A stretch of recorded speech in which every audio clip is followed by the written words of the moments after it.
Mes parents ont dit à ma fille de 10 ans qu'il n'y avait pas de place pour elle à la table de Noël. Elle est restée debout sur leur porche, tenant un sac de cadeaux qu'elle avait emballé elle-même, et ils ont fermé la porte.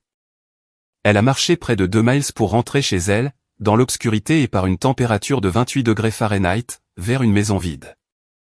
Quand je l'ai découvert, je n'ai pas crié. J'ai passé un seul coup de fil. 5 heures plus tard, mes parents ont reçu une lettre recommandée, et leur visage s'est décomposé. Je m'appelle Audrey Ashford. J'ai 34 ans et ma fille Nora en a 10. Si vous regardez ceci, s'il vous plaît, abonnez-vous et dites-moi d'où vous regardez. Maintenant, laissez-moi vous ramener à la semaine avant Noël, la semaine où tout dans ma famille s'est fissuré silencieusement, mais définitivement. Ce mois de décembre-là, Nora et moi vivions dans un appartement d'une chambre près de Broad Street, à Richmond. Elle avait la chambre, j'avais le canapé. Le radiateur faisait un tic-tac toutes les 40 minutes, comme un métronome que personne n'avait demandé, et le robinet de la cuisine avait une fuite que j'avais appris à ignorer pour dormir. Ce n'était pas grand-chose, mais c'était à nous, du moins temporairement. J'étais en plein divorce. Mon ex, Ryan, avait demandé la garde principale 3 mois plus tôt, et mon avocat avait été très clair sur une chose, le juge examinerait la stabilité. Un logement stable, un revenu stable, un environnement stable. Toute perturbation, tout indice que la vie de Nora à la maison était chaotique, et l'avocat de Ryan l'utiliserait. Alors, j'ai fait profil bas. Je travaillais de nuit aux urgences de Saint-Maries, je prenais des gardes supplémentaires quand elles se présentaient, et je m'assurais que chaque facture était payée le premier du mois. Je n'avais pas droit à l'erreur. Mes parents savaient tout cela. Ils étaient au courant de l'audience pour la garde prévue le 3 janvier. Et ils l'ont utilisée comme on utiliserait une laisse sur un chien qui essaie de partir. Mais j'y viendrai. Cette semaine avant Noël, Nora était à la table de la cuisine tous les soirs après ses devoirs, coupant du papier coloré, pliant des cartes, écrivant des noms de sa main ronde et appliquée. Elle en a fait une pour ma mère, une pour mon père, une pour mon frère Kyle, une pour sa femme Tiffany, et 2 pour leurs enfants. Elle a emballé de petits cadeaux dans du papier journal parce que le papier cadeau coûtait 4 € le rouleau, et j'avais dit peut-être la prochaine fois. Elle ne s'est pas plainte. Elle a juste trouvé la section des bandes dessinées et l'a utilisée à la place. Sur l'une des cartes, celle pour ma mère, elle avait écrit « Chère grand-mère, j'ai hâte de voir tout le monde. Bisous, Nora », et à côté de son nom, un petit soleil dessiné à la main. Elle dessinait toujours ça. Elle disait que c'était pour que les gens se sentent au chaud quand ils le lisaient. Il y avait une photo encadrée dans le salon de mes parents, qui était là depuis aussi longtemps que je m'en souvienne. Mon arrière-grand-mère Ruth, debout devant cette maison le jour où elle l'avait achetée en 1987. Au dos, de son écriture, pour ma famille, tous sans exception. Je me souviens d'avoir eu peut-être 12 ans, visitant grand-mère Ruth à la maison, et elle posant sa main sur mon épaule en disant « Cette maison est à moi, Audrey. Souviens-toi de ça. » Je ne comprenais pas pourquoi elle le disait de cette façon, comme si elle plantait un drapeau. Je comprendrai plus tard. Ma mère, Janet Ashford, avait 60 ans et n'avait jamais rencontré une pièce qu'elle ne pouvait pas contrôler. À l'église, c'était la femme qui organisait les repas partage, se souvenait de l'anniversaire de tout le monde, apportait des plats cuisinés à chaque enterrement. Les voisins l'appelaient une sainte. Elle aimait ça, elle collectionnait ce mot comme certaines personnes collectionnent la porcelaine, soigneusement, et là où tout le monde pouvait le voir. À la maison, Janet décidait qui était invité à dîner et qui ne l'était pas, qui s'asseyait où, qui parlait et quand. Mon père, Gérald, 62 ans, retraité anticipé de la gestion d'entrepôt, s'asseyait dans son fauteuil inclinable et était d'accord avec tout ce qu'elle disait. Son silence n'était pas neutre. C'était un vote. Mon frère Kyle avait 29 ans et n'avait jamais payé de loyer de sa vie. Il vendait des voitures chez un concessionnaire à Short Pump, gagnait un salaire moyen, et dépensait comme s'il gagnait le double parce que nos parents couvraient la différence. Lui et sa femme Tiffany vivaient à l'étage de la maison. La maison de grand-mère Ruth. Gratuitement. Kyle conduisait un camion que notre mère lui avait acheté avec de l'argent qu'elle appelait l'économie. Personne ne demandait d'où venaient les économies. Moi, j'ai payé mes études d'infirmière avec des prêts et des quarts de nuit dans un restaurant. Quand je me suis marié, ma mère a dit, fais simple, Audrey. Une cérémonie en extérieur, c'est très bien. Quand Kyle s'est marié, elle a réservé une salle à 15 000 €. Quand j'ai demandé le divorce, elle a dit, une femme devrait savoir comment garder son mari. Quand Kyle et Tiffany ont failli se séparer il y a 2 ans, elle a dit, Tiffany doit être plus patiente avec lui. Chaque semaine, elle m'appelait, non pas pour demander comment j'allais, mais pour me rappeler de ne rien faire de stupide avant l'audience de garde. L'implication n'était pas subtile, si tu fais des vagues, tu n'auras nulle part où atterrir. Et le juge en entendra parler. J'ai vu une fois, en entrant dans la cuisine, qu'elle fermait rapidement son ordinateur portable. L'écran avait un logo Airbnb.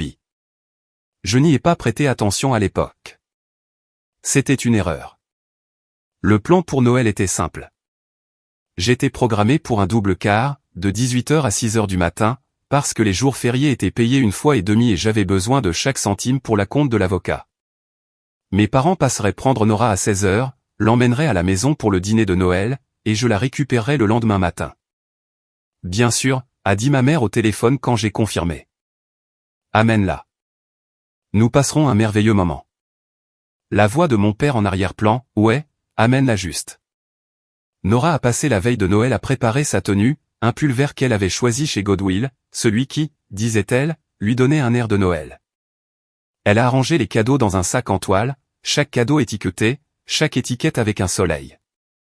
J'ai préparé ces affaires cet après-midi-là comme si je préparais un sac de déploiement, manteau lourd, bonnet en laine, gants, écharpe. J'ai glissé une barre de granola dans sa poche au cas où le dîner s'éterniserait. Et j'y ai mis autre chose. Un vieux téléphone à moi. Pas de forfait de données, pas d'application, juste la capacité de passer des appels. J'y avais programmé 2 numéros, le mien et celui de Maggie. Maggie Cole était ma meilleure amie, une infirmière au même étage à Saint-Maries. Elle connaissait Nora depuis sa naissance. Si quelque chose arrivait et que j'étais occupé jusqu'au coude dans un cas de trauma sans signal, Nora pouvait joindre Maggie. Juste au cas où, ai-je dit à Nora. Si tu ne peux pas me joindre, appelle Tata Maggie. Nora a glissé le téléphone dans la poche de son manteau et a souri. Maman, détends-toi. C'est juste la maison de mamie et papy. À 15h45 le jour de Noël, j'ai embrassé son front sur le parking de l'hôpital, je l'ai regardé monter dans la voiture de ma mère avec son sac de cadeaux, son pull vert et ses petits soleils, et je suis entré aux urgences. C'était la dernière fois que je voyais ma fille sourire pendant des jours. Tout ce que je vais vous raconter provient de 3 sources, ce que Nora m'a dit par la suite, le message vocal qu'elle a laissé sur mon téléphone, et le journal d'appel sur le vieux téléphone que je lui avais donné. Je n'étais pas là. J'étais en train de poser une perfusion sur un homme de 60 ans ayant des douleurs thoraciques quand c'est arrivé. Mais j'ai entendu l'histoire assez de fois maintenant pour la voir. Chaque détail, comme si je me tenais sur ce porche moi-même. 17h15. La voiture de ma mère s'est garée devant la maison. Les fenêtres brillaient, guirlandes sur la rampe. La couronne de la porte d'entrée que ma mère achetait neuve chaque année. À l'intérieur, des rires, l'album de Noël de Nat King Cole qu'elle jouait toujours, et l'odeur de dinde rôtie et de farce au romarin qui s'échappait à travers les joints de la porte. Nora a monté les marches avec son sac en toile. Ma mère l'a laissé entrer. Nora s'est tenue dans le couloir, entendant des voix venant de la salle à manger. Kyle, Tiffany, les enfants, Gérald. Elle a commencé à enlever son manteau. Puis ma mère est allée dans la cuisine. Nora a entendu des voix basses. Son nom, la voix de Kyle, puis celle de ma mère. Puis rien pendant 1 minute. 17h30. Ma mère est revenue. Son visage avait changé. La chaleur avait disparu. Remplacée par cette expression polie et pratique qu'elle portait quand elle était sur le point de dire quelque chose de cruel et d'appeler ça raisonnable. Nora, ma chérie, on a un petit problème. La table est pleine. Les beaux-parents de Kyle sont venus à la dernière minute. Il n'y a juste pas de place. Tu devrais probablement rentrer chez toi. Ta mère sera de retour demain matin. Nora a regardé le sac dans ses mains. Mais j'ai apporté des cadeaux pour tout le monde. Ma mère a jeté un coup d'œil au sac en toile de la façon dont on regarde un dépliant que quelqu'un vous tend dans la rue. C'est gentil. Laisse-les juste sur le porche. On les ouvrira plus tard. Derrière ma mère, mon père se tenait dans le couloir. Il n'a rien dit. Kyle a regardé par-dessus son épaule depuis la salle à manger, puis s'est détourné. Et voici ce que Nora m'a dit plus tard, d'une voix si stable qu'elle m'a brisé pire que des pleurs ne l'auraient fait. Elle a regardé au-delà de ma mère dans la salle à manger et a compté 12 chaises autour de cette table. L'une d'elles était vide. La porte s'est fermée. La couronne a tremblé une fois, puis s'est immobilisée. Nat King Cole continuait de jouer à l'intérieur. Ma fille s'est tenue seule sur ce porche, tenant un sac de cadeaux dont personne ne voulait. Et elle n'a pas pleuré. Elle s'est juste retournée et a commencé à marcher. Il faisait 28 degrés Fahrenheit, environ moins 2 degrés Celsius. Je le sais parce que j'ai vérifié le journal météo après. 25 décembre, Richmond, Virginie. 18 heures. 28 degrés Fahrenheit. Ressenti 22 degrés Fahrenheit. Légères averses de neige. Le genre de froid qui trouve les brèches dans votre manteau et y reste. Nora a marché 1,7 miles de la maison de mes parents à notre appartement. J'ai tracé le trajet plus tard sur mon téléphone, debout dans la cuisine, fixant la petite ligne bleue sur l'écran comme si elle pouvait expliquer quelque chose. 1,7 miles devant des maisons avec des couronnes et des bougies électriques à chaque fenêtre. Devant des salons où des familles étaient assises ensemble, le long de Mechanicsville Turnpike, où les lampadaires sont trop espacés et où le trottoir disparaît sur une portion près de l'atelier de réparation auto. Elle a porté le sac en toile tout le long, chaque cadeau. Elle ne les a pas laissés sur le porche comme ma mère le lui avait dit. Elle les a ramenés à la maison. L'emballage en papier journal était humide à cause de la neige quand elle est arrivée à l'intérieur. L'appartement était sombre. J'avais baissé le chauffage à 60 degrés Fahrenheit, 15 degrés Celsius, avant de partir. Pas la peine de chauffer un endroit vide, avais-je pensé, puisque Nora serait chez mes parents toute la soirée. Elle a déverrouillé la porte, allumé une lampe, et s'est assise sur le bord de son lit dans son manteau. Elle a essayé de m'appeler à 17h43. Pas de réponse. J'étais dans une salle de trauma. Elle a rappelé à 17h45. Messagerie. À 17h47, elle a appelé Maggie. Maggie a décroché à la deuxième sonnerie. Elle m'a dit plus tard que lorsqu'elle a entendu la voix de Nora, calme, petite, précise, elle a attrapé ses clés avant même que la phrase ne soit finie. À 17h52, Nora m'a laissé un message vocal. 23 secondes. Je l'ai écouté plus de fois que je ne l'admettrai jamais. Maman, grand-mère a dit qu'il n'y a pas de place. Je suis rentré à pied. Je vais bien. Je suis juste. Je suis dans l'appartement. Joyeux Noël, maman. Maggie s'est garée sur notre parking à 18h02. Elle a pris une photo quand elle est entrée. Je l'ai. Horodatage 18h02. Nora assise sur le lit, portant toujours son manteau, le sac de cadeaux par terre à côté d'elle, une lampe allumée, le reste de l'appartement sombre. Maggie a enveloppé Nora dans une couverture, a monté le chauffage, et l'a conduite chez elle pour la nuit. À 18h30, Nora mangeait des restes de lasagne à la table de cuisine de Maggie avec le chat de Maggie sur ses genoux. Elle était en sécurité. Mais je ne savais rien de tout cela encore. J'étais toujours aux urgences à vérifier des signes vitaux, noter des observations, supposant que ma fille était assise à la table de mes parents, ouvrant des cadeaux à côté d'un sapin de Noël dans une maison chaude pleine de gens qui l'aimaient. J'ai vérifié mon téléphone à 22h32, pendant ma pause de 15 minutes. 3 appels manqués de Maggie, un message vocal de Nora. 0 appel, 0 SMS de ma mère, 0 de mon père, 0 de Kyle. J'ai écouté le message vocal en premier, 23 secondes. Je me suis tenu dans la salle de pause du personnel, le dos contre un casier en acier froid, et j'ai écouté ma fille de 10 ans me souhaiter un joyeux Noël depuis un appartement où elle n'aurait jamais dû se trouver cette nuit-là. Sa voix était stable, un peu fluette, sans pleurs, pire que des pleurs parce que cela signifiait qu'elle avait déjà décidé que c'était quelque chose qu'elle devait gérer seule. Je l'ai joué encore, puis une fois de plus, parce qu'une partie de moi attendait que cela cesse d'être réel. Puis j'ai appelé Maggie. Elle a répondu immédiatement. Elle va bien. Elle dort. Elle est chez moi. Et puis doucement, Audrey. Elle est rentrée seule à pied dans le noir à Noël. Maggie m'avait déjà envoyé la photo par SMS. Je l'ai ouverte. Ma fille toujours dans son manteau, assise sur le lit, une lampe allumée, ce sac de cadeaux par terre. Horodatage 18h02, 25 décembre.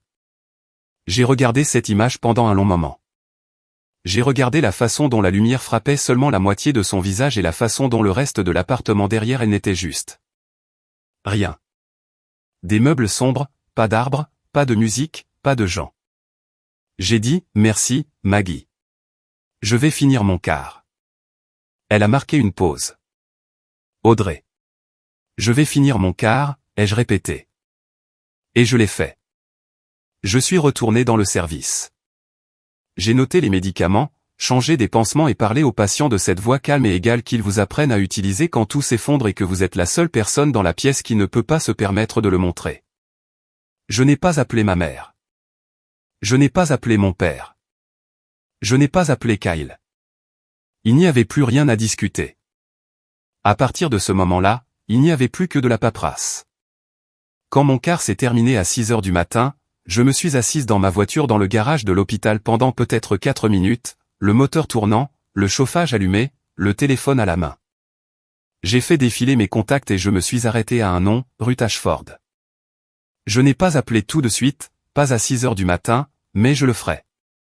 Et quand je le ferai, les choses commenceraient à bouger dans une direction que mes parents n'avaient jamais imaginée, parce qu'ils avaient passé 18 ans dans une maison qu'ils croyaient être la leur, et ils n'avaient jamais pris la peine de lire les papiers qui disaient le contraire. Ma mère m'a appelé à 8h14 le lendemain matin, le 26 décembre. Je connais l'heure exacte parce que j'enregistrais. La Virginie est un État à consentement unique. Cela signifie que tant qu'une personne dans la conversation sait qu'elle est enregistrée, c'est légal. Je savais que j'avais appuyé sur enregistrer avant d'appuyer sur répondre. J'avais appris au moins ça en travaillant à l'accueil des urgences, quand les choses sont sur le point de déraper, vous documentez d'abord et vous ressentez plus tard.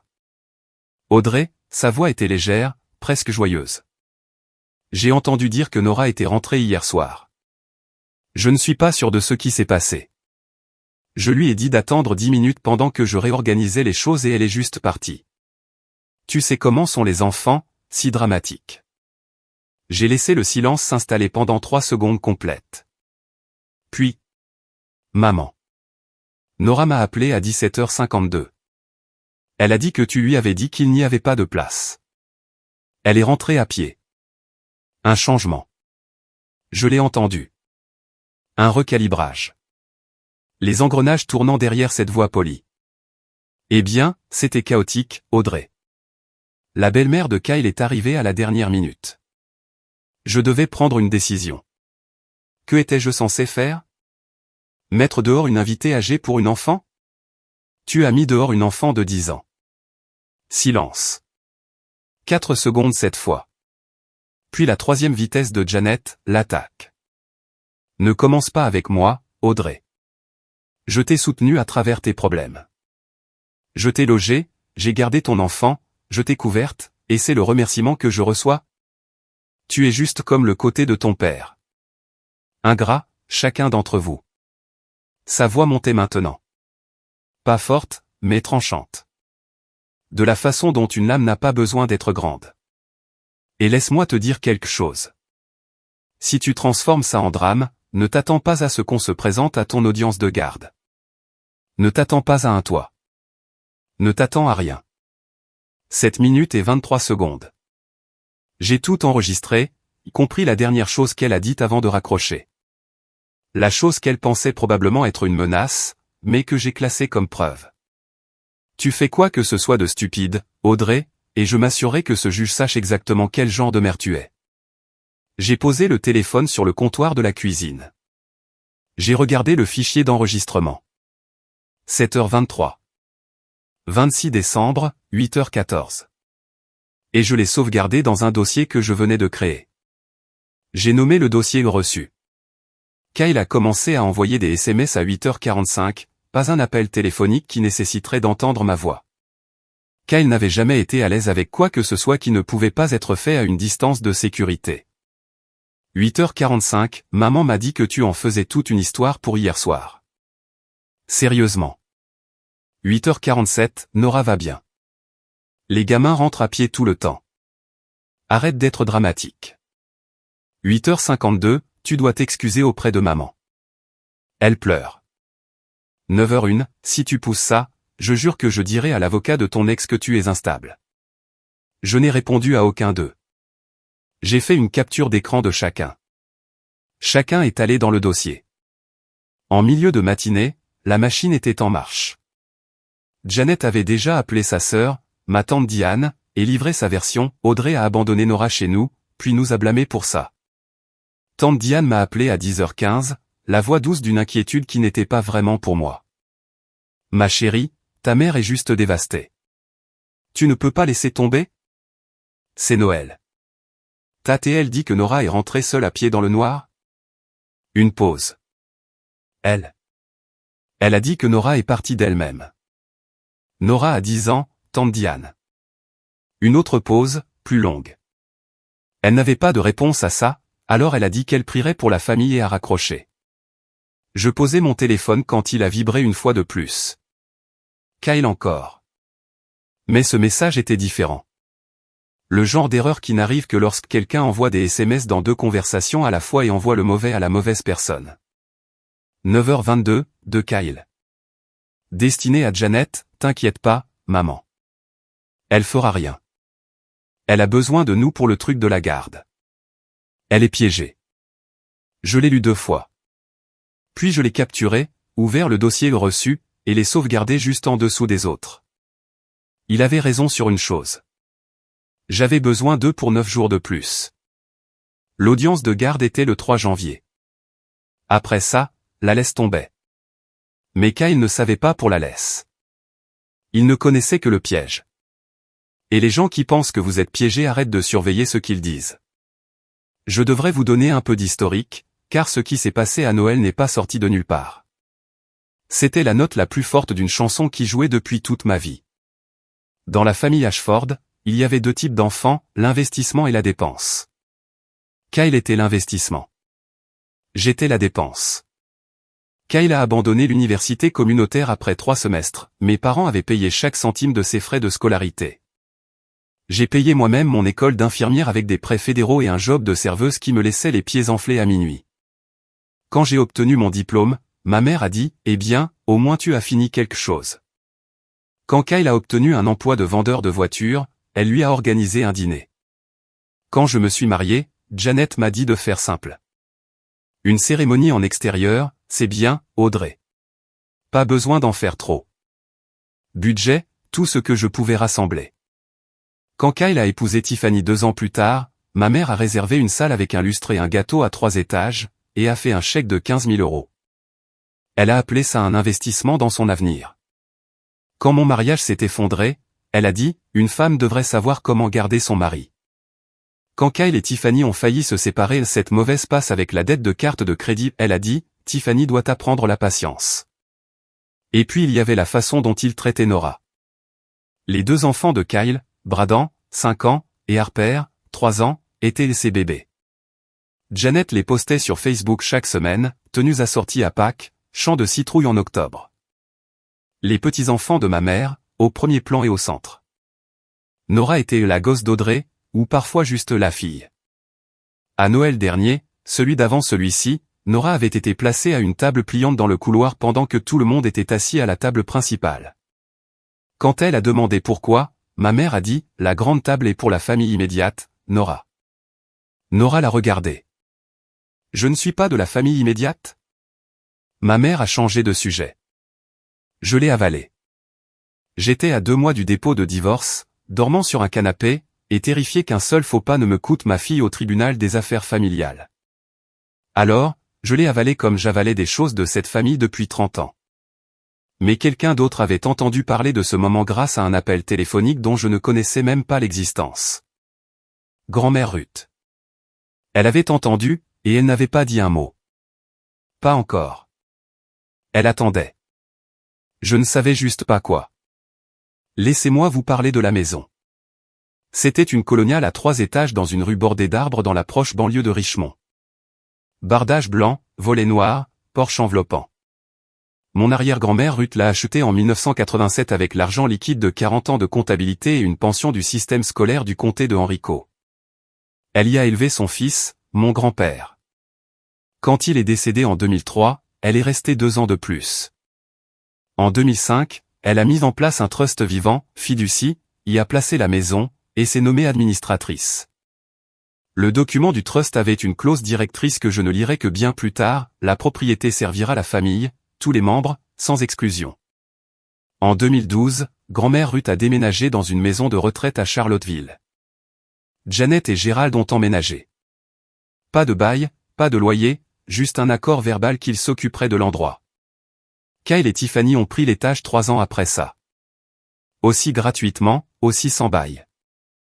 18 ans que mes parents vivaient dans cette maison sans payer 1 euro. Et quelque part en chemin, ils avaient commencé à en parler comme si c'était la leur.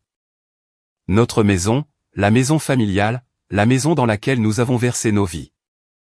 Comme si la femme qui l'avait réellement achetée, la femme assise dans une maison de retraite à 60 miles de là, avait simplement disparu. Mais il y avait le sous-sol, un espace aménagé qui était autrefois la salle familiale où je regardais des films avec grand-mère Ruth quand j'étais enfant. Il y a 3 ans, Janet l'a fait rénover. Nouvelle serrure sur la porte, entrée séparée depuis la cour latérale. Elle a dit à tout le monde que le sous-sol était humide et dangereux. Elle a dit à grand-mère Ruth qu'il y avait un problème de moisissure. Personne n'allait en bas. Cette nuit-là, le 26 décembre, après le SMS erroné de Kyle et l'appel de tante Diane, j'ai ouvert l'application Airbnb sur mon téléphone et tapé l'adresse de mes parents. Ça a pris 4 secondes. Suite confortable en sous-sol, Richmond, Virginie. 47 avis. Badge Superhost, 89 € la nuit. Nom de l'hôte, Janetta. J'ai fait défiler les photos de l'annonce. Et il était là. Le vieux sous-sol de grand-mère Ruth, celui avec les murs en lambris et la cheminée en briques. Nouveaux meubles, nouveaux draps, un petit panier d'articles de toilette sur la table de nuit. 47 avis 5 étoiles dans une maison qui ne lui appartenait pas. Dans un sous-sol dont elle avait dit à une femme de 90 ans qu'il était trop dangereux d'y entrer. J'ai tout capturé, l'annonce, les avis, les prix, le profil de l'hôte. Horodatage 26 décembre, 23h30. Puis j'ai fermé l'application, posé mon téléphone sur le comptoir de la cuisine, et je me suis assise dans le calme pendant un long moment. Demain matin, j'allais appeler grand-mère Ruth. J'ai appelé à 7h15 le 27 décembre, tôt, mais grand-mère Ruth avait été une lève-tôt toute sa vie, et le personnel de la maison de retraite m'avait dit une fois qu'elle était généralement habillée et lisait dès 6h30. Elle a décroché à la 3e sonnerie. Cette voix, rauque, fine, mais précise d'une manière que l'âge n'avait pas touchée. Comme une lame qui avait été aiguisée tant de fois qu'elle était étroite mais coupée encore nette. Audrey, tu appelles tôt. Qu'est-ce qui s'est passé? Je lui ai tout raconté. Nora à la porte, l'excuse du pas de place, le retour à pied, l'appartement sombre, le message vocal. Grand-mère Ruth est restée silencieuse. Pas le silence de quelqu'un qui n'a pas entendu, le silence de quelqu'un qui compte. J'ai attendu 10 secondes. Je le sais parce que j'ai compté aussi. Puis elle a parlé, et sa voix n'avait pas changé d'une fraction. Cette maison a 12 chaises et une table qui peut en accueillir 14, Audrey. J'ai acheté chacune d'entre elles. Je lui ai parlé de l'annonce Airbnb, du sous-sol, des 47 avis, des 89 € la nuit sous le nom de Janet. Un autre silence. 5 secondes cette fois. Donc, elle se fait de l'argent sur ma maison et refuse l'entrée à mon arrière-petite-fille à la porte le jour de Noël.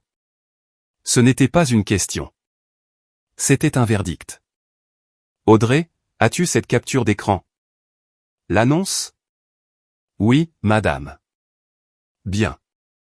J'appelle Martin ce matin. Martin Haywood, l'avocat spécialisé en succession de grand-mère Ruth à Charlottesville. Il avait mis en place le trust en 2005 et géré chaque mise à jour depuis. Je l'avais rencontré une fois, il y a des années, calme, prudent, le genre d'homme qui portait le même costume gris tous les jours et n'oubliait jamais une clause. Avant de raccrocher, grand-mère Ruth a dit une chose de plus. Je savais déjà que quelque chose n'allait pas, Audrey. À Noël dernier, Nora m'a appelé pour me souhaiter joyeux Noël, et elle m'a dit, grand-mère Ruth, je me suis assise toute seule à la petite table. J'ai interrogé Janet à ce sujet. Janet a dit que Nora préférait ça comme ça. Une respiration. Je l'ai cru. Je ne la croirai plus. Ce matin-là, pendant que ma mère postait des photos des restes de Noël sur Facebook, celle de la table du dîner où Nora n'avait pas eu le droit de s'asseoir avec la légende tant en famille bénie, une femme à 90 miles de là, dans une maison de retraite de Charlottesville. était au téléphone avec son avocat. Et le chronomètre avait démarré. Martin Highwood m'a appelé à 14h15 cet après-midi-là. Sa voix était comme je m'y attendais, mesurée, sans hâte, le genre de ton qui ne gaspille pas de mots parce que chacun a déjà été pesé. Mademoiselle Ashford, votre arrière-grand-mère m'a informé de la situation. J'ai examiné les documents du trust. Je veux vous expliquer où en sont les choses. Il a parlé pendant peut-être 4 minutes. Voici ce qu'il a dit, et je ne paraphrase que légèrement parce que je l'ai noté au dos d'un ticket de caisse tout en étant debout dans ma cuisine. La maison était détenue par le Ruth Ashford Revocable Living Trust établi en 2005. Grand-mère Ruth était la seule administratrice, trustee. Janet et Gérald n'avaient aucun bail, aucun titre de propriété, aucun intérêt de propriété d'aucune sorte. Ils étaient ce que la loi appelle des occupants permissifs, des gens autorisés à rester selon le bon plaisir du propriétaire, et ce plaisir pouvait être révoqué avec un préavis écrit de 30 jours. Statut de Virginie, noir sur blanc. Votre grand-mère m'a donné instruction de faire 2 choses, a dit Martin. Premièrement, préparer un avis de quitter les lieux sous 30 jours, adressé à Janet et Gérald Ashford. Deuxièmement, rédiger un amendement au trust, retirant Janet et Gérald comme bénéficiaires et vous nommant seul bénéficiaire, avec Nora comme bénéficiaire contingente. Je me suis appuyé contre le comptoir. Pour quand? L'avis partira par courrier recommandé demain, le 28 décembre. J'apporterai l'amendement à l'établissement de votre grand-mère demain matin pour signature. J'ai déjà organisé un notaire et 2 témoins parmi le personnel de la maison de retraite. J'ai dit oui. Puis il a ajouté quelque chose qui m'a fait agripper le bord du comptoir. Mademoiselle Ashford, il y a la question secondaire. Si Janet a généré des revenus locatifs à partir de la propriété du trust sans la connaissance ou le consentement de l'administratrice, cela peut constituer un détournement de revenus des biens du trust. J'aurai besoin que vous m'envoyiez tout ce que vous avez, l'annonce, les captures d'écran, les avis, tout. J'ai envoyé le dossier ce soir-là. Chaque capture d'écran, chaque horodatage étiqueté et organisé de la façon dont j'étiquette les dossiers des patients. Parce que quand vous avez passé une décennie en médecine, vous apprenez que la documentation n'est pas juste une habitude. C'est une compétence de survie. La réponse de Martin est arrivée à 21h47. Reçu. C'est complet. Nous procéderons demain matin. Quelque part à Richmond, ma mère regardait probablement la télévision dans une maison qu'elle ne possédait pas, dormant dans des pièces qu'elle n'avait pas payées, dépensant de l'argent qu'elle avait écrémé d'un sous-sol sur lequel elle avait menti. Et elle n'avait aucune idée que, d'ici demain à la même heure, son nom serait rayé d'un document légal et remplacé par le mien. Le 28 décembre, j'ai conduit jusqu'à Charlottesville avec Nora sur la banquette arrière. 1 heure sur l'île 64, soleil d'hiver, plat et blanc à travers le pare-brise. Nora n'a pas demandé où nous allions. Je lui avais dit que nous rendions visite à grand-mère Ruth, et son visage s'était illuminé comme il le faisait avant que Noël ne cesse d'être un mot qui la rendait heureuse. La maison de retraite sentait comme toujours, le désinfectant au citron, le café de cafétéria et quelque chose de floral que le personnel vaporisait dans les couloirs qui ne couvraient jamais tout à fait le reste. Grand-mère Ruth était dans la salle commune, assise dans son fauteuil roulant, le dos droit, portant un gilet bleu boutonné jusqu'en haut. Martin Highwood se tenait à côté d'elle dans son costume gris, un dossier en cuir ouvert sur la table.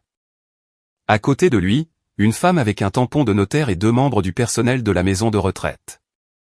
J'ai reconnu Linda de la réception et un aide-soignant nommé Terence qui avait toujours été gentil avec grand-mère Ruth. Nora l'a vu en premier. Grand-mère Ruth. Le visage de grand-mère Ruth a changé. La dureté s'est adoucie juste autour des yeux. Elle a ouvert les bras. Viens ici, petit soleil. Nora l'a serré dans ses bras. Prudente, de la façon dont les enfants apprennent à être prudents avec les gens qui sont petits, vieux et précieux. Grand-mère Ruth l'a tenue un long moment, une main sur l'arrière de la tête de Nora. Puis elle s'est reculée et l'a regardée. « As-tu passé un bon Noël, chérie ?» Nora a hésité, m'a regardé, a regardé grand-mère Ruth à nouveau. « C'est bon, » a dit grand-mère Ruth. « Le prochain sera différent. Je te le promets. » Puis elle s'est tournée vers Martin et a hoché la tête une fois. « Les affaires. » Martin a lu le résumé de l'amendement à voix haute. Stable, formel, chaque mot assez précis pour une salle d'audience. Janet Ashford et Gérald Ashford retirés comme bénéficiaires. Audrey Ashford nommée seule bénéficiaire. Nora Ashford nommée bénéficiaire contingente. La maison, les actifs du trust, toute la structure que grand-mère Ruth avait bâtie sur 40 ans d'économie prudente, redirigée. Grand-mère Ruth a signé d'une main qui tremblait légèrement, mais n'a jamais hésité. Le notaire a tamponné. Linda et Terence ont signé comme témoins. Martin a fait glisser l'avis de 30 jours sur la table ensuite. Grand-mère Ruth a signé ça aussi. Puis elle a demandé un morceau de papier. Pas le genre légal, juste une feuille de papier lignée du bureau de Linda. Elle a écrit d'une main qui était plus lâche qu'avant, mais toujours lisible, toujours la sienne. Janet, je t'ai donné ma maison pour que ma famille ait toujours un endroit. Tu as refusé une enfant à Noël. Ce n'est pas ce à quoi sert ma maison. Ruth. Elle l'a plié, l'a glissé dans l'enveloppe avec l'avis, et a regardé Martin. Envoyez-le. Martin a scellé l'enveloppe, l'a adressée. Courrier recommandé, accusé de réception demandée. Avant que nous partions, grand-mère Ruth m'a tenu la main, sa poigne encore étonnamment ferme, et a dit quelque chose que je porte en moi. J'ai 89 ans, Audrey. J'ai enterré un mari, un fils, et 2 amis rien que cette année. Mais je ne suis pas trop vieille pour protéger ce qui est à moi, et Nora est à moi. À 16h cet après-midi-là, une enveloppe scellée reposait dans une boîte de collecte bleue de l'USPS devant le bureau de poste de Charlottesville, adressée à Janet et Gerald Ashford, timbrée en recommandé, et se dirigeant vers le sud, vers Richmond. Cette nuit-là, après que Nora fut endormie, je me suis assise à la table de la cuisine avec mon ordinateur portable ouvert et l'appartement calme autour de moi. Le radiateur faisait tic-tac, le robinet goûtait, et j'ai construit un dossier. J'ai organisé le dossier de reçu comme j'organisais les dossiers des patients à l'hôpital. Chronologique, étiqueté, rien ne manquait, rien dans le désordre. Chaque fichier avait une date, une source, et une description d'une ligne. Le message vocal, 23 secondes, 25 décembre, 17h52. La photo prise par Maggie, Nora sur le lit dans un appartement sombre, horodatage 18h02. L'enregistrement de l'appel de Janet, 7 minutes 23 secondes, 26 décembre, 8h14. Les SMS de Kyle, tous les 5, y compris celui envoyé à la mauvaise personne. L'appel de tante Diane noté avec l'heure et le résumé. L'annonce Airbnb, 47 avis, 89 € par nuit. Nom de l'hôte, Janet A, Superhost. Les photos de l'annonce, le sous-sol de grand-mère Ruth avec de nouveaux meubles, de nouveaux draps, et un panier d'articles de toilette gratuits, dans une pièce où l'on avait dit à une femme de 89 ans qu'il était trop humide d'entrer. J'ai ouvert les avis et je les ai lus un par un, cherchant des détails. La plupart étaient routiniers et espaces propres, super emplacement, autre réactif mais un avis posté 6 mois plus tôt a attiré mon attention. Séjour merveilleux. Janet nous a même montré des photos de famille dans le salon. Une maison si chaleureuse et accueillante. Photos de famille. Dans le salon. Elle avait invité des étrangers dans la maison de grand-mère Ruth, leur avait montré nos photos de famille sur le mur, et avait joué l'hôtesse gracieuse. Tout en gagnant de l'argent sur lequel elle n'avait aucun droit, dans une maison sur laquelle elle n'avait aucun titre, avec des photographies d'une famille à qui elle venait de fermer la porte au nez. J'ai envoyé par email le dossier complet à Martin à 23h15. Sa réponse est arrivée à 23h47. Reçu. J'inclurai la documentation Airbnb dans la lettre de mise en demeure supplémentaire. La lettre de mise en demeure. C'était la deuxième enveloppe, celle dont Martin avait dit qu'il l'enverrait après que la première soit arrivée. L'avis dirait à mes parents de partir. La lettre de mise en demeure leur dirait combien ils devaient. J'ai fermé l'ordinateur portable et je suis resté assise dans la cuisine sombre pendant un moment, écoutant le radiateur et le robinet et le bruit de la respiration de Nora dans la pièce d'à côté. 2 enveloppes. L'une était déjà dans le courrier. L'autre était en cours de rédaction. Et mes parents ne savaient pour aucune des deux. 3 janvier, 9 jours après Noël, le jour où le verrou a sauté. Tribunal des affaires familiales de Richmond, 2e étage, salle d'audience de baie. Lumière fluorescente, mur beige, le drapeau américain pendant mollement à côté du banc du juge. Je me suis assise à la table du plaignant dans un blazer bleu marine que j'avais acheté dans une friperie et repassé la veille, mon avocat à mes côtés. Ryan était assis de l'autre côté de l'allée avec son avocat, bras croisés, mâchoire serrée, me regardant comme si j'étais un problème qu'il avait déjà résolu dans sa tête. L'audience a duré 40 minutes. Mon avocat a présenté le dossier, emploi stable, 12 ans comme infirmière aux urgences de Saint-Maries, bail en cours sur l'appartement, référence de moralité de 2 superviseurs et du conseiller scolaire de Nora. Une lettre, celle que Martin avait préparée, confirmant que j'emménagerais dans une propriété familiale dans un futur proche en tant que bénéficiaire du Ruth Ashford Revocable Living Trust. Logement stable, revenu stable, vie stable. L'avocat de Ryan a essayé d'argumenter l'instabilité, le petit appartement, les quarts de nuit, le divorce lui-même. Mais il n'avait rien de concret. Aucune preuve de préjudice, aucune preuve de négligence. Et la seule carte que ma mère avait menacé de jouer et me traiter de mère inapte ne s'est jamais matérialisée. Janet ne s'est pas montrée. Elle n'a pas soumis de déclaration. Je ne sais pas si elle a choisi de ne pas le faire ou si elle était trop occupée à gérer l'enveloppe recommandée qui était arrivée à sa porte ce matin même. Suivi USPS confirmé, livré le 3 janvier, 13h23. Signé par Jill Ashford. Le juge a rendu sa décision à 10h40. Garde physique complète pour moi. Ryan aurait des visites programmées un week-end sur 2 et les jours fériés en alternance. Le juge a signé l'ordonnance. Le greffier l'a tamponné et mon avocat m'en a remis une copie. Je suis sorti de ce palais de justice tenant 2 morceaux de papier. L'un disait que ma fille était à moi. L'autre, l'amendement du trust, disait que mon silence était terminé. Ce même matin, à Richmond, un facteur avait monté les marches du Porsche de mes parents et laissé une enveloppe nécessitant une signature. Ma mère avait signé à 13h23, s'attendant probablement à une carte de Noël en retard, ou une facture, ou l'une de ces sollicitations caritatives qu'elle jetait toujours sans lire. Elle ne jetait pas celle-ci. Janet m'a appelé à 13h47, 24 minutes après avoir ouvert l'enveloppe. Je le sais parce que j'étais assise dans ma voiture sur le parking du tribunal, tenant toujours l'ordonnance de garde quand mon téléphone a sonné et que son nom est apparu sur l'écran. J'ai laissé sonner 3 fois. Puis j'ai répondu. Sa voix était différente maintenant. Pas la Janet lisse et gestionnaire d'il y a 2 jours. C'était aigu, décomposé, tremblant aux coutures comme un mur dont on a arraché les montants. Qu'est-ce que c'est? Qu'est-ce que tu as fait? Ça dit qu'on doit partir dans 30 jours. C'est notre maison, Audrey. J'ai regardé une femme traverser le parking avec une poussette, emmitouflée contre le froid. J'ai laissé les mots de Janet s'installer dans l'air entre nous, et puis j'ai dit d'un ton égal. C'est la maison de grand-mère Ruth. Ça a toujours été la maison de grand-mère Ruth. Ta grand-mère est sénile. Elle ne sait pas ce qu'elle signe. Je vais contester ça. Je vais amener ça au tribunal. Elle a été évaluée par son médecin la semaine dernière. Maman, elle est compétente. L'amendement et l'avis sont tous 2 valides. Ça a été examiné. J'ai entendu Gérald en arrière-plan, étouffé, agité. Puis sa voix plus proche, comme s'il avait pris le téléphone. Audrey, c'est ridicule. Nous vivons ici depuis 18 ans. Tu ne peux pas juste. Je ne l'ai pas fait. Grand-mère Ruth l'a fait. Vous avez 30 jours. Il s'est tu. Janet a repris le téléphone. Où sommes-nous censés aller? J'ai laissé le silence durer 3 secondes.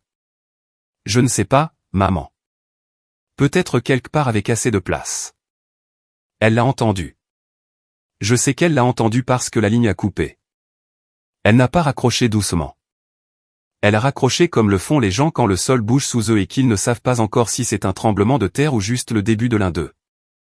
L'accusé de réception du courrier recommandé de l'USPS était déjà dans le dossier du bureau de Martin. Livré, signé, horodaté. Le compte à rebours de 30 jours avait commencé, et il n'y avait pas de version non signée de cette lettre. Pas de retour en arrière, pas de parlons-en autour d'un dîner.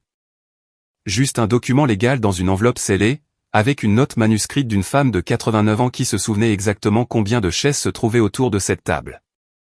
J'ai démarré la voiture, suis sorti du parking du tribunal, et j'ai conduit pour aller chercher ma fille à l'école. Je dois faire une pause ici juste une seconde, parce que je sais que certains d'entre vous regardent ceci et vous l'avez ressenti. Ce moment où quelqu'un vous dit qu'il n'y a pas de place pour vous. Si c'est vous, mettez un commentaire. Et si vous ne vous êtes pas encore abonné, c'est le bon moment, parce que ce que Janet a fait ensuite, je n'arrive toujours pas à le croire. Laissez-moi continuer. Le premier instinct de ma mère n'a pas été de s'excuser.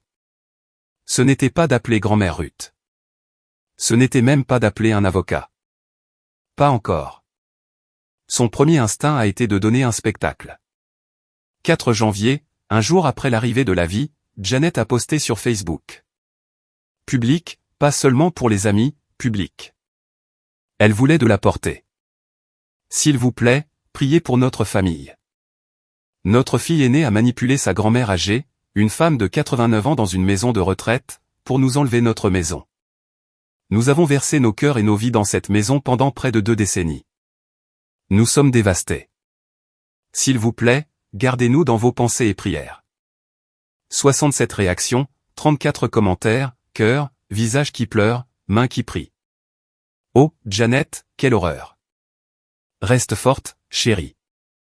Certains enfants ne savent pas ce qu'ils ont jusqu'à ce que ce soit parti. Une femme du groupe d'église de Janet a écrit, c'est juste déchirant. Votre famille est dans nos prières. 3 personnes m'ont traité de sans cœur sans connaître mon nom. Pas une seule d'entre elles ne savait qu'une enfant était rentrée seule à pied dans le noir à cause de la femme pour laquelle elle priait. Kyle a sauté sur l'occasion, son commentaire épinglé sous le post, ma sœur essaie de voler notre héritage. Ne soyez pas dupes. Puis Janet a appelé le pasteur. Le pasteur Whitfield, un homme gentil sincèrement, mais un homme qui n'entendait jamais qu'un seul côté de tout ce qui se passait dans l'orbite de ma mère. Il m'a appelé ce soir-là, la voix prudente, mesurée. Audrey, ta mère a vraiment du mal. Peut-être pourrions-nous tous nous asseoir. Et pasteur Whitfield, est-ce que ma mère vous a dit qu'elle a renvoyé ma fille de 10 ans du dîner de Noël? Pause. Elle a dit que c'était un malentendu. J'ai le message vocal que ma fille m'a laissé depuis un appartement vide ce soir-là. Il dure 23 secondes. Voulez-vous l'entendre? Il n'a pas répondu à cette question. Il a dit qu'il prierait pour la situation. Je l'ai remercié et j'ai raccroché. J'ai fait une capture d'écran du post Facebook, des commentaires, de la réponse de Kyle, des eurodatages. Tout est allé dans le dossier reçu. Je n'ai pas posté de réponse. Je n'ai pas commenté. Je n'ai corrigé personne publiquement. Il y aura un temps pour que la vérité soit entendue, mais ce ne serait pas sur Facebook, et ce ne serait pas aux conditions de ma mère. Martin rédigeait déjà la 2e lettre. La première semaine de janvier a donné l'impression d'être debout dans un champ ouvert pendant que quelque chose tournait au-dessus de ma tête. 4 proches m'ont appelé en 5 jours. Chacun d'eux avait parlé à Janet d'abord. Chacun d'eux utilisait le même scénario, comme si on leur avait remis un pamphlet à la porte. Excuse-toi juste, Audrey. Pense à l'âge de tes parents. Tu déchires cette famille. Tante Diane a rappelé. Ma chérie, ne peux-tu pas juste venir dîner et régler ça? Ta mère est hors d'elle. J'ai dit. Diane, t'as-t-elle parlé de l'annonce Airbnb? Celle où elle a loué le sous-sol de grand-mère Ruth pendant 3 ans sans lui dire? Diane est restée silencieuse. Puis. Je ne sais rien de tout ça. Puis elle a dit qu'elle devait y aller. Personne n'a demandé des nouvelles de Nora. Pas une seule fois. Pas un seul proche en 5 jours d'appel téléphonique n'a demandé comment une enfant de 10 ans allait après avoir appris qu'elle n'avait pas sa place à la table de Noël de sa propre famille. Mardi soir, Maggie est passée après que nos cars se soient chevauchés. Elle a apporté de la pizza et une bouteille de vin bon marché et s'est assise sur le comptoir de ma cuisine comme elle le faisait depuis que nous avions 22 ans. Nora était déjà au lit. Tu n'es pas folle, a dit Maggie en mâchant la croûte. Tu n'es pas la méchante. Ce message vocal existe. Ces captures d'écran existent. La réalité n'est pas soumise au vote. Grand-mère Ruth appelait tous les soirs cette semaine-là. Des appels courts, 2-3 minutes. Sa voix stable comme une rampe dans un escalier qu'on a peur de monter. Martin s'en occupe. Tu tiens bon, c'est tout. Un soir, elle m'a dit quelque chose que je n'avais jamais entendu auparavant. En 1978, ma belle-mère m'a dit que je n'étais pas la bienvenue au dîner de Thanksgiving. Elle a dit que je ne cuisinais pas assez bien pour m'asseoir à sa table. J'avais 28 ans avec un bébé. Je me souviens de la marche jusqu'à la voiture. Je me souviens du froid. Sa voix s'est amincie juste légèrement. J'ai juré qu'aucune femme de ma famille ne ressentirait ça à nouveau. Je tiens cette promesse.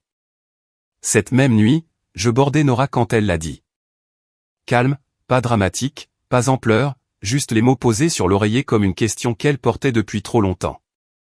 Maman, est-ce que grand-mère ne m'aime pas parce que je suis un problème? Je l'ai tenue. J'ai tenu ma fille dans cette petite chambre avec le radiateur qui faisait tic-tac et la ville qui bourdonnait dehors, et j'ai dit. Tu n'es pas un problème. Tu n'as jamais été un problème. Elle a hoché la tête contre mon épaule. Elle n'a plus posé la question. Mais je suis resté éveillé cette nuit-là à fixer le plafond, et j'ai pris une décision qui était déjà prise. Cela ne lui arriverait plus jamais. Pas de leur part, pas de la part de quiconque. Janet a engagé un avocat la 2e semaine de janvier. Pas un avocat spécialisé en succession, pas un spécialiste des trusts, un généraliste d'un bureau de centre commercial sur Midlothian Turnpike, dont le site web avait une photo générique d'un marteau de juge et le slogan « Se battre pour vos droits ». Son nom était Gary Luskin, et son premier geste a été d'envoyer à Martin une lettre sur un papier à en-tête si fin qu'on pouvait lire à travers. Mes clients, Janet et Gerald Ashford, ont établi une résidence continue à l'adresse susmentionnée pendant 18 ans. Ils ont entretenu la propriété, payé les services publics et effectué des améliorations conformes à une location implicite. L'avis de 30 jours émis par votre cliente est défectueux et inapplicable. Martin m'a appelé le lendemain matin. Si je ne l'avais pas connu, j'aurais pu confondre son ton avec de l'ennui. Mais ce n'était pas de l'ennui. C'était le calme d'un homme qui faisait cela depuis 3 décennies et avait vu cette lettre 100 fois auparavant. La location implicite nécessite une preuve de paiement de loyer ou un bail écrit. Vos parents n'ont ni l'un ni l'autre. Ce sont des occupants permissifs. L'avis tient. La réponse de Martin à Luskin faisait 4 pages. En pièce jointe, une copie certifiée de l'acte de trust montrant Ruth Ashford comme seule propriétaire et administratrice, une lettre du médecin, le docteur Rivera, de la maison de retraite confirmant la compétence cognitive de grand-mère Ruth, l'amendement au trust signé et notarié, et comme une grenade poliment glissée dans la dernière pièce à conviction, un résumé de l'annonce Airbnb, le badge Superhost, les 47 avis, et un calcul estimatif des revenus. Le dernier paragraphe de la lettre de Martin disait, si vos clients souhaitent contester cet avis au tribunal, nous sommes prêts à déposer une action pour occupation illégale. Nous avons également l'intention de poursuivre une réclamation séparée pour détournement de revenus des biens du trust pour un montant estimé à 52 000 €. Nous accueillons favorablement l'opportunité de présenter la documentation des revenus Airbnb devant un juge. Martin m'a raconté ce qui s'est passé ensuite. Luskin l'a appelé, pas par écrit cette fois, au téléphone. La vantardise avait disparu. Monsieur Haywood, je dois être honnête avec mes clients. Si vous pouvez prouver ces revenus Airbnb. Martin, c'est sur Internet, Monsieur Luskin. Il y a 47 avis. La ligne est restée silencieuse pendant un long moment après ça. Puis Luskin a dit qu'il conseillerait à ses clients de considérer leurs options. 2 jours plus tard, j'ai appris par Kyle que l'avocat de Janet lui avait fortement recommandé de ne pas contester l'avis. Elle l'a viré quand même. Pas parce qu'il avait tort, mais parce qu'il avait dit une chose qu'elle ne voulait pas entendre à voix haute. Kyle m'a appelé un mercredi à la mi-janvier. J'ai failli ne pas répondre, pas par rancune, mais parce que son nom sur mon écran avait fini par ressembler à une alerte météo pour une tempête dans laquelle je me trouvais déjà. Mais j'ai décroché, et la voix à l'autre bout était différente. L'arrogance avait disparu. Ce qui restait ressemblait à quelqu'un qui venait de faire le calcul et n'aimait pas le total. Audrey, écoute. Je ne savais pas pour le truc Airbnb. C'était tout maman. Je vis juste ici. Tu ne peux pas me mettre à la rue. J'ai 2 enfants. Kyle, tu as vécu dans une maison que tu ne possèdes pas, sans loyer, pendant 5 ans. Tu m'as dit que j'étais piégé. Tu as menacé d'appeler l'avocat de mon ex. Et tu t'es assis à cette table à Noël pendant qu'on disait à ta nièce de 10 ans qu'il n'y avait pas de place pour elle. Ne m'appelle pas à propos de tes enfants. Silence. Puis le vieux Kyle a vacillé de retour. C'est insensé. Tu utilises une vieille femme pour te venger de nous. Grand-mère Ruth ne sait même pas ce qu'elle signe. Elle savait exactement ce qu'elle signait. Elle a dit, 12 chaises et une table pour 14. Elle a compté. Elle se souvient. Il a raccroché. 20 minutes plus tard, j'ai vu le message sur le chat de groupe familial. Kyle, tout en majuscule, Audrey détruit cette famille. Elle a retourné arrière-grand-mère contre nous. C'est de l'abus sur personne âgée. Abus sur personne âgée. Parce qu'une femme de 90 ans avait décidé de protéger une enfant de 10 ans. Je l'ai capturé, envoyé à Martin. Sa réponse tenait en 2 phrases. Notez. L'attestation du médecin de Madame Ruth et les témoins notaires répondront à toute contestation de compétence. Laissez-les déposer plainte s'ils le souhaitent. Ce que Kyle ne savait pas, ce qu'aucun d'eux ne savait, c'est que grand-mère Ruth avait déjà anticipé cela le 28 décembre, quand Martin avait apporté l'amendement à la maison de retraite. Il avait aussi apporté une attestation signée du docteur Rivera. Elle déclarait dans un langage médical qui ne laissait aucune place à la réinterprétation que Ruth Eleanor Ashford était alerte, orientée dans le temps et l'espace, et pleinement compétente pour gérer ses affaires légales et financières. Datée, signée, notariée, classée avec les documents du trust. Ma mère m'a traité de manipulatrice. Mon frère a appelé ça de l'abus sur personne âgée. Mais la trace papier racontait une histoire différente. Et le papier ne tressaille pas quand vous élevez la voix contre lui. Fin janvier, 3 semaines après le début du préavis de 30 jours, Janet a conduit jusqu'à Charlottesville. Je n'étais pas là. Je n'ai appris les détails que lorsque grand-mère Ruth m'a raconté ce soir-là, et Martin a confirmé le reste via le rapport d'incident de la maison de retraite, dont il avait demandé une copie. Donc, je vous raconte ce qui s'est passé tel que cela m'a été raconté par 2 personnes qui n'avaient aucune raison d'embellir. Janet est entrée dans le hall de la maison de retraite à 11h40. Elle portait ce qu'elle portait toujours pour faire impression, le manteau en laine beige, les clous d'oreilles en perles, l'allure d'une femme qui faisait du bénévolat à l'église et s'attendait à ce que chaque porte s'ouvre en conséquence. Elle s'est approchée de la réception. Je suis ici pour voir Ruth Ashford. Je suis sa petite-fille par alliance. Linda, la même Linda qui avait été témoin de la signature de l'amendement du trust, a regardé son écran, puis Janet. Je suis désolé, madame. Madame Ruth a mis à jour sa liste d'autorisation de visiteurs. Votre nom n'y figure pas. Le sourire de Janet ne s'est pas brisé.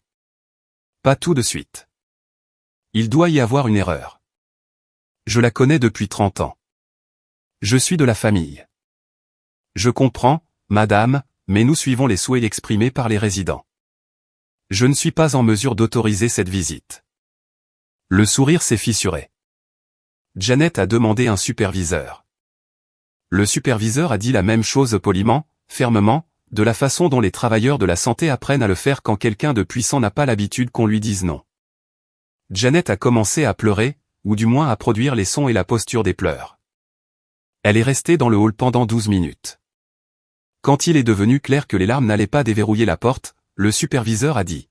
« Madame, si vous êtes incapable de partir par vous-même, nous devrons contacter la sécurité. » Janet est partie. Depuis le parking, elle a appelé Gérald. Je le sais parce que grand-mère Ruth a entendu de Linda ce que Janet a dit dans le hall en sortant, assez fort pour que 3 autres visiteurs se retournent. Cette fille l'a empoisonné contre nous. Puis Janet a essayé autre chose. Elle a appelé grand-mère Ruth directement. Grand-mère Ruth a répondu. Elle m'a dit qu'elle a laissé Janet parler pendant environ 15 secondes. L'ouverture habituelle. Grand-mère Ruth, s'il te plaît. Il y a eu un terrible malentendu. Nous t'aimons. Nous ne ferions jamais. Puis grand-mère Ruth a parlé. Il n'y a pas eu de malentendu, Janet. Tu as refusé une enfant, mon arrière-petite-fille, à Noël dans ma maison, et ensuite tu as loué mon sous-sol pour de l'argent dont tu ne m'as jamais parlé. Janet a commencé à bafouiller. Ce n'est pas. J'allais. Cette conversation est terminée. Parle à Martin. Et elle a raccroché. Le registre des visiteurs de la maison de retraite, tamponné et daté avec les initiales de Linda, a enregistré la visite de Janet et le refus. Le rapport d'incident du personnel a noté en langage clinique, visiteur devenu verbalement agité dans le hall. A refusé de partir lorsqu'on le lui a demandé. Parti après mention de la sécurité. Aucun incident physique. Un morceau de papier de plus. Un horodatage de plus. Une entrée de plus dans un dossier qui s'épaississait de jour en jour. La deuxième enveloppe est arrivée le 3 février. Courrier recommandé. Accusé de réception demandée. Même processus, même facteur, même marche de Porsche, mais cette fois ce n'était pas un avis de quitter les lieux. C'était une lettre de mise en demeure, et le chiffre en bas comportait une virgule. Martin avait passé 2 semaines à monter le dossier financier. Il avait soumis une demande d'assignation à tiers à Airbnb via leur portail de conformité légale, procédure standard pour les avocats de trust enquêtant sur l'utilisation non autorisée d'actifs de trust. Ce qui est revenu était un relevé complet des gains pour le compte enregistré au nom de Janet A, lié à l'adresse de la propriété. 3 ans d'enregistrement de réservation, montant des paiements, disponibilité du calendrier, taux d'occupation. Revenu brut total déposé sur le compte bancaire personnel de Janet provenant des locations Airbnb du sous-sol de Grand-Mère Ruth, 52 340 €. La lettre de mise en demeure était sur le papier à en-tête de Martin, 3 pages, propre, clinique, le genre de document qui n'élève pas la voix parce qu'il n'en a pas besoin. Elle citait la clause du trust accordant l'autorité exclusive sur la propriété du trust à l'administratrice. Elle citait la loi de Virginie sur le détournement de revenus de biens de trust. Et elle demandait dans un langage si poli que cela ressemblait presque à une suggestion la restitution complète de 52 340 € sous 60 jours, où le trust déposerait une plainte civile. En pièces jointes, le relevé des gains Airbnb, les captures d'écran de l'annonce, les 47 avis, l'annonce archivée de la Wayback Machine, parce que Janet avait discrètement supprimé la page Airbnb 2 jours plus tôt, pensant que si elle effaçait l'annonce, elle effaçait la preuve. Elle avait tort. Internet a une mémoire qui survit aux bonnes intentions comme aux mauvaises. Janet ne m'a pas appelé cette fois. Elle n'a appelé personne, pour autant que je sache, mais Gérald l'a fait. Il m'a appelé ce soir-là et, pour la première fois de toute ma vie, mon père sonnait comme un homme qui comprenait que le sol sur lequel il se tenait ne lui avait jamais appartenu. Audrey, sa voix était fine. Nous n'avons pas 52 000 €. Ta mère. Elle les a dépensés. Le camion pour Kyle, les cartes de crédit, une croisière l'année dernière. C'est parti. C'est entre vous et l'avocat de Grand-Mère Ruth, papa. Silence, puis très doucement. Qu'est-ce qui se passe si on ne peut pas payer? Alors Martin dépose plainte. Je l'ai entendu expirer. Pas de colère. Quelque chose ressemblant davantage au son qu'une structure fait quand le dernier mur porteur cède. Il a dit, d'accord. Et il a raccroché. 52 000 €. C'est combien cela a coûté à mes parents de refuser une enfant de 10 ans à Noël. Sauf qu'ils ne l'ont pas payé. Ils l'ont dépensé pour un camion, pour une croisière, pour une vie qui n'a jamais été la leur à financer. Et maintenant, la facture était arrivée. Ce qui s'est passé ensuite? Je l'ai reconstitué à partir de 3 sources, un message vocal que Gérald m'a laissé à 2 h du matin et qu'il ne se souvenait probablement pas avoir laissé, un échange de SMS entre Kyle et Tiffany que Tiffany m'a transféré des semaines plus tard. Et un appel téléphonique très gênant de Tiffany elle-même. La famille Ashford, celle que ma mère avait passé 30 ans à soigner pour le monde extérieur, les posts Facebook, les repas partage à l'église, les photos de Noël en pulls assortis a commencé à se dévorer de l'intérieur. Ça a commencé avec Kyle. Il a finalement fait ce qu'il aurait dû faire il y a des années. Il a regardé les chiffres. Le camion que sa mère lui avait offert, 28 000 €. Le don qu'elle avait fait pour la caution de son appartement, 8 000 €. Il avait toujours supposé que cela provenait de l'épargne retraite de ses parents ou de la pension de Gérald. Ce n'était pas le cas.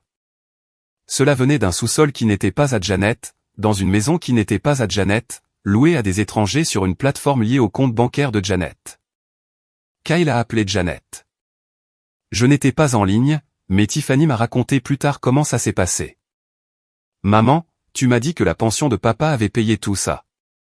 Ne t'avise pas de me questionner, Kyle. Après tout ce que j'ai fait pour toi. Tu utilises de l'argent volé pour acheter mon camion. Le mot volé a atterri assez durement pour que Janet ne parle pas pendant 5 secondes. Puis elle a fait ce qu'elle faisait toujours, elle a pivoté vers Gérald. Si ton père avait été un homme digne de ce nom, je n'aurais pas eu à le faire. Gérald, apparemment, en avait assez eu. Tu as loué le sous-sol, Janet. Tu as dépensé l'argent. Ne me mets pas ça sur le dos.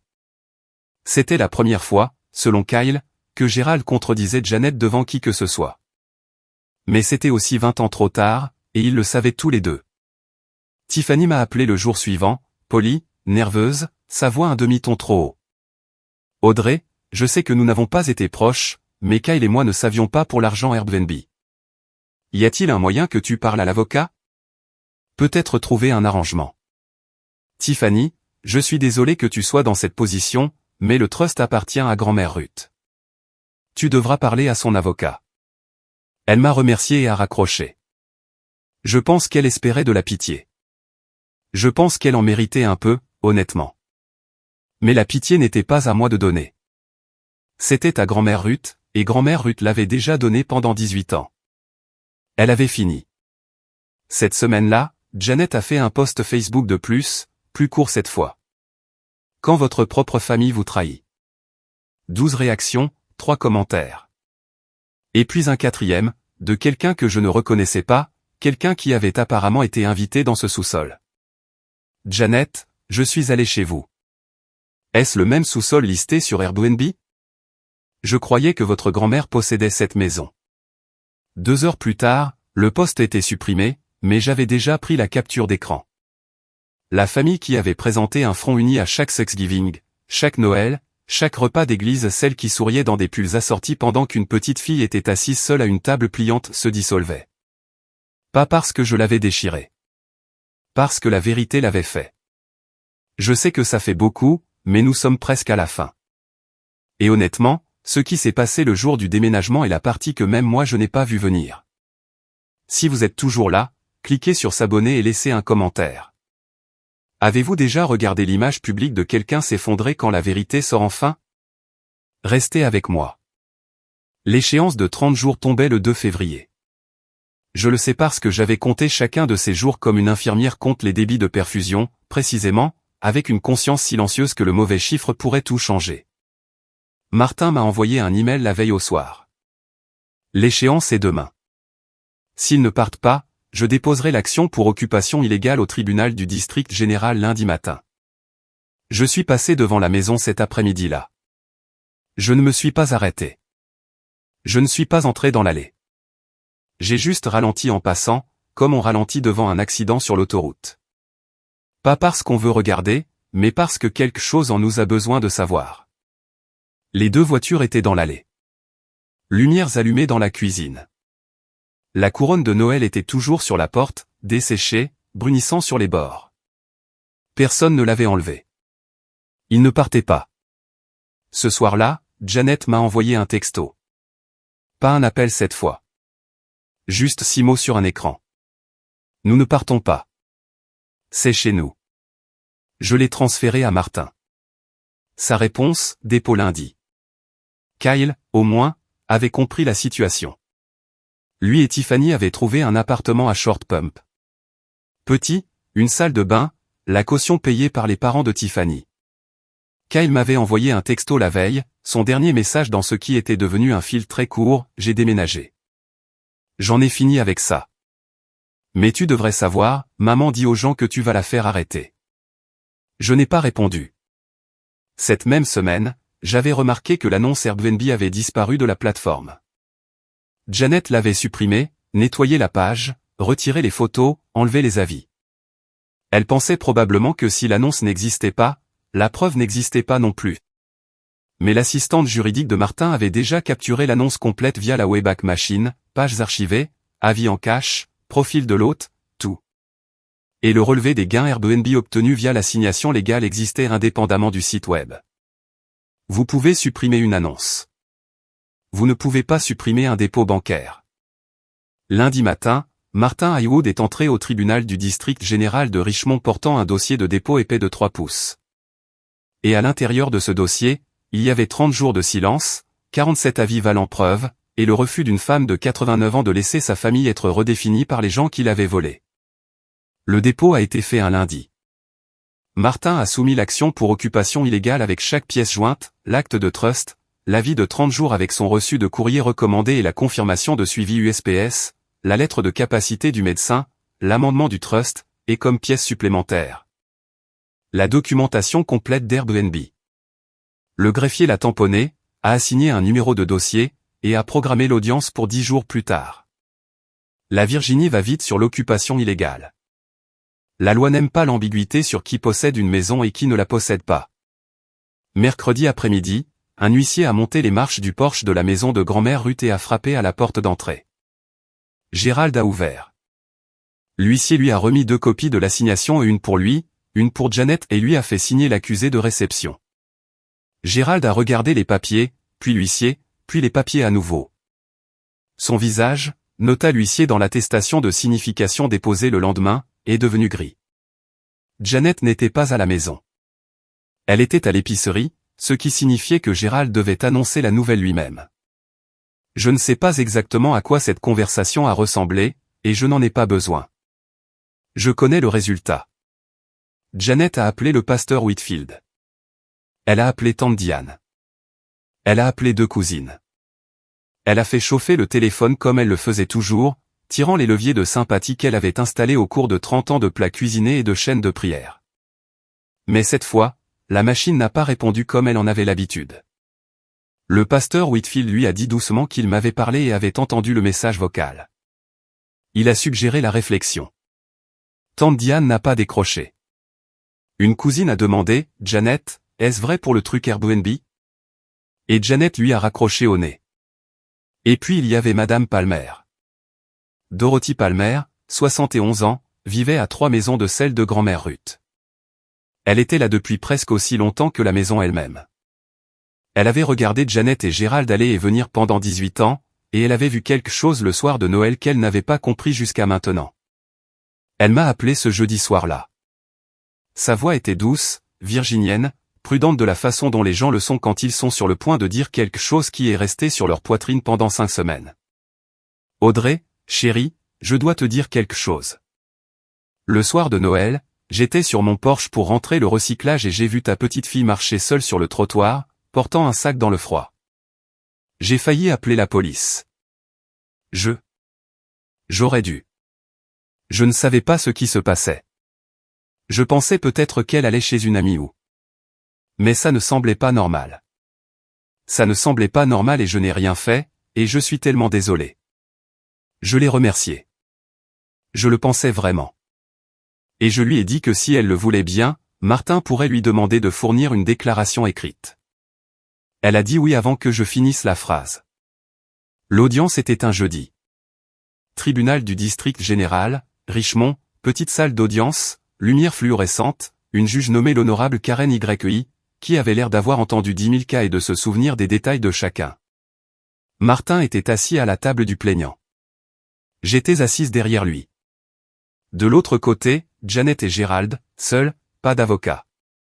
Luskin avait refusé de continuer à les représenter après avoir examiné les preuves d'Airbnb ou plus précisément, après avoir appris que Martin avait l'intention de les présenter en audience publique. Janet n'avait pas trouvé de remplaçant. Elle était assise dans son manteau de laine beige, clou de perles, mains jointes sur ses genoux comme si elle était au service du dimanche. Gérald fixait la table. Martin a présenté l'affaire en moins de 20 minutes, l'acte de trust, l'avis, le reçu de courrier recommandé avec suivi USPS et la signature de Janet, la lettre de capacité du médecin, l'amendement du trust, et ensuite, comme pièce supplémentaire, la documentation Airbnb, le relevé des gains. Les captures d'écran de l'annonce, les avis, la capture archivée de la Wayback Machine. La juge YI a examiné le dossier.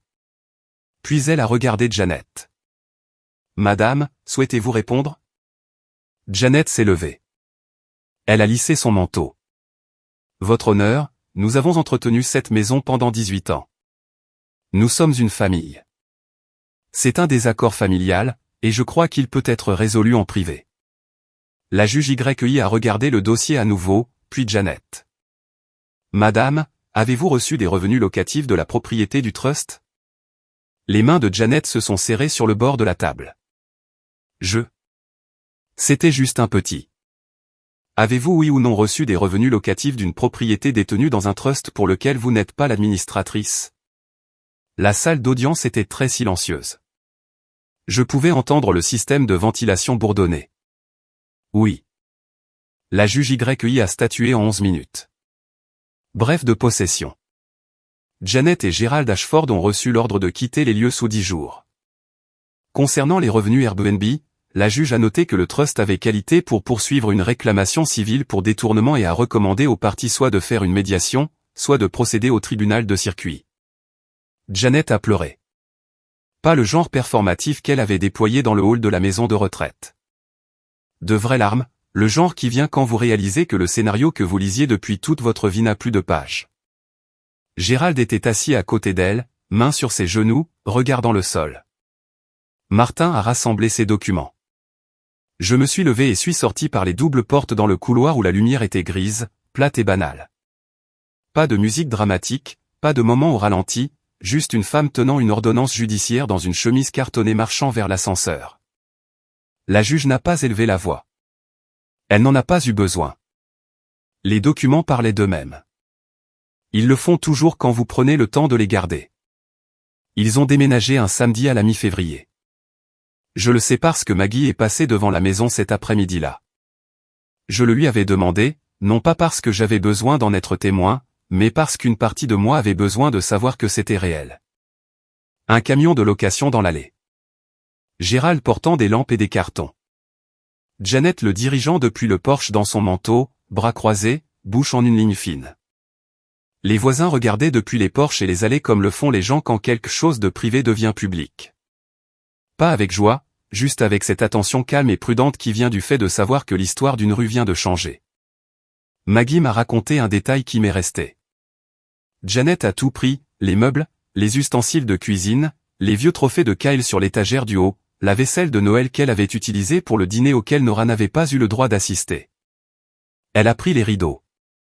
Elle a pris le miroir de salle de bain qu'elle avait accroché au-dessus du lavabo. Mais elle a laissé la photo, celle encadrée. Grand-mère Ruth debout devant la maison en 1987. L'écriture au dos qui disait, pour ma famille, tous sans exception. Elle était toujours sur le mur quand ils ont verrouillé la porte derrière eux. Maggie m'a envoyé un texto à 15h14. Ils sont partis. Je suis allé à la maison le lendemain matin. Nora était avec moi. L'endroit était froid. Ils avaient baissé le thermostat avant de partir. Un dernier petit acte de mesquinerie dans un long catalogue. Les pièces étaient vides, poussiéreuses dans les coins, la lumière du soleil tombant à travers les fenêtres nues sur des parquets que grand-mère Ruth avait choisis il y a presque 40 ans. J'ai trouvé la photo dans le salon, toujours accrochée, légèrement de travers. Je l'ai décrochée, j'ai essuyé le verre avec ma manche, et je l'ai raccrochée, droite, centrée, là où elle devait être. Janet et Gérald ont loué un appartement d'une chambre à Midlothian, 1400 € par mois, premier paiement de loyer en 18 ans. Le jugement d'occupation illégale faisait maintenant partie de leur dossier judiciaire, ce qui signifiait que tout futur propriétaire effectuant une vérification des antécédents le verrait. Martin les avait informés que la réclamation de 52 340 € restait active.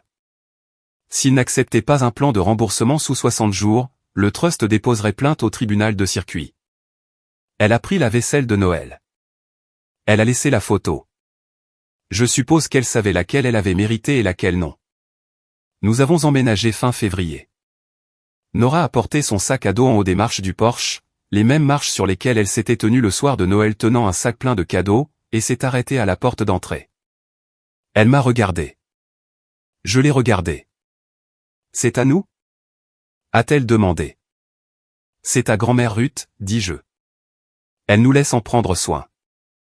Nora a hoché la tête comme si cela avait du sens pour elle. De la façon dont les choses ont du sens quand on a 10 ans, et que la confiance n'a pas encore été ruinée pour vous, du moins pas définitivement. Elle a choisi la chambre à l'étage, celle avec la fenêtre qui donnait sur le jardin arrière, où grand-mère Ruth avait gardé un potager dans les années 70. La pièce était nue, juste des murs et de la lumière, mais Nora est entrée et a tourné sur elle-même une fois avec les bras écartés comme si elle testait l'espace. Et je suis resté dans l'encadrement de la porte à la regarder sans essayer de nommer ce que je ressentais parce que je savais que si je le faisais, je craquerais. Martin a finalisé les papiers. Le trust restait au nom de grand-mère Ruth. Elle était toujours administratrice, mais j'étais maintenant la bénéficiaire nommée et gardienne de la propriété. Je paierais les impôts fonciers, entretiendrais la maison, porterais l'assurance. C'était une responsabilité, pas un cadeau. Je comprenais la différence, et j'en étais reconnaissante. J'ai appelé grand-mère Ruth ce soir-là sur FaceTime. Le personnel de la maison de retraite l'a aidé à caler le téléphone sur sa tablette. Elle a regardé Nora scotcher un panneau dessiné à la main sur la porte de sa chambre, chambre de Nora, avec un petit soleil dans le coin. Le petit soleil est à la maison, a dit grand-mère Ruth. Cette semaine-là, j'ai inscrit Nora à un cours d'art au centre communautaire le samedi. Elle avait arrêté de dessiner après Noël. Pas dramatiquement, pas comme une déclaration, juste de la façon dont la lumière baisse quand on ferme un rideau. Elle avait arrêté de porter son carnet de croquis. Elle avait arrêté de mettre des soleils sur les choses. Le premier samedi, elle est rentrée à la maison avec une feuille de papier craft roulée sous le bras. Elle l'a déroulée sur la table de la cuisine, et j'ai vu ce qu'elle avait fait. Une maison avec une grande table au centre et 14 chaises dessinées soigneusement autour. Chaque chaise avait une étiquette avec un nom, grand-mère Ruth, maman, tata Maggie, madame Palmer. Et au milieu, la chaise avec la meilleure vue sur la fenêtre, Nora. Elle ne se dessinait plus à une petite table. Elle se dessinait à la grande. Et chaque chaise avait un soleil dessus. J'ai aussi fait quelque chose pour moi ce mois-là, quelque chose que j'aurais probablement dû faire des années plus tôt. J'ai trouvé une thérapeute. Pas parce que j'étais brisé, mais parce que 30 ans dans une famille comme la mienne laisse des schémas qu'on ne voit même pas jusqu'à ce que quelqu'un vous les montre. La première séance, je me suis assise dans un fauteuil qui était plus beau que n'importe quel meuble de mon ancien appartement, et j'ai dit à une femme aux yeux gentils et avec une boîte de mouchoirs que j'avais passé toute ma vie à essayer d'être assez petite pour maintenir la paix. Elle a dit, et comment cela a-t-il fonctionné? J'ai failli rire. Ça n'a pas marché. Non, dit-elle. Ça ne marche jamais. En mars, une lettre est arrivée. Pas recommandée, pas d'un avocat, juste une enveloppe ordinaire avec l'écriture de ma mère sur le devant. Les boucles soignées et délibérées comme elles l'étaient toujours quand elle voulait avoir l'air composé. Je l'ai ouverte à la table de la cuisine pendant que Nora était à l'école. Audrey, je suis ta mère. Cela a assez duré. Peut-on parler? 8 mots. Pas d'excuses, pas de reconnaissance de ce qu'elle avait fait à Nora, ou de ce qu'elle avait fait à grand-mère Ruth, ou de ce qu'elle avait fait avec 52 000 € qui n'étaient pas à elle. Juste peut-on parler? Comme si le problème était une conversation qui n'avait pas eu lieu plutôt qu'une décennie de choix qui avait eu lieu. J'ai plié la lettre, l'ai glissée dans l'enveloppe, et l'ai mise dans le dossier reçu. Même dossier, même système, même étagère. Elle vivait à côté de la transcription du message vocal, des captures d'écran d'Airbnb, du dépôt au tribunal et de tout autre document qui racontait la vraie histoire de ce que famille signifiait dans la maison Ashford. Je n'ai pas répondu. Je n'ai pas bloqué son numéro non plus. Si elle voulait me joindre, elle pouvait passer par Martin. C'était la limite. Et la limite n'était pas une punition. C'était une porte qui fonctionnait comme les portes sont censées le faire, vous pouviez frapper, mais vous ne pouviez pas juste entrer et réarranger les meubles. Grand-mère Ruth m'a appelé la même semaine. Elle avait l'air fatiguée, mais claire, comme elle l'était toujours, comme quelqu'un qui avait fait la paix avec la plupart des choses et travaillait sur le reste. Elle a dit : « Je ne suis pas en colère contre Janet, Audrey. Je suis déçue. Mais je ne laisserai jamais la déception passer avant la sécurité de mon arrière-petite-fille. Jamais. » Le printemps est arrivé doucement cette année-là. Nora faisait du vélo sur le trottoir devant la maison. Madame Palmer faisait signe depuis son porche chaque après-midi et apportait parfois du pain à la banane. Maggie passait le vendredi avec des plats à emporter. Le radiateur dans le vieil appartement ne faisait plus tic-tac parce que nous n'y vivions plus. Et je n'y pensais que parfois. Tard le soir, assise sur le porche de grand-mère Ruth, le même porche où ma fille s'était tenue dans le froid 5 mois plus tôt tenant un sac de cadeaux pour des gens qui lui avaient dit qu'elle ne valait pas une chaise. Je pense à ce que Nora a dit cette nuit-là dans l'appartement quand elle a demandé si elle était un problème. Et je pense au dessin qu'elle a fait en cours d'art. 14 chaises, chacune étiquetée, chacune avec un soleil. La famille, ce n'est pas une table où l'on est assis. C'est la façon dont les gens vous traitent quand ils pensent que personne ne regarde. Et quelqu'un regardait toujours, une fille de 10 ans avec un sac de cadeaux et une mémoire qui n'oublie pas. Elle a 11 ans maintenant. Elle dessine encore des soleils sur tout. Et la porte d'entrée de cette maison reste ouverte. C'est notre histoire. La mienne et celle de Nora. Si cela a signifié quelque chose pour vous, si vous avez déjà eu à choisir entre maintenir la paix et protéger votre enfant, ou si vous avez déjà été l'enfant debout à cette porte, j'aimerais vous lire dans les commentaires.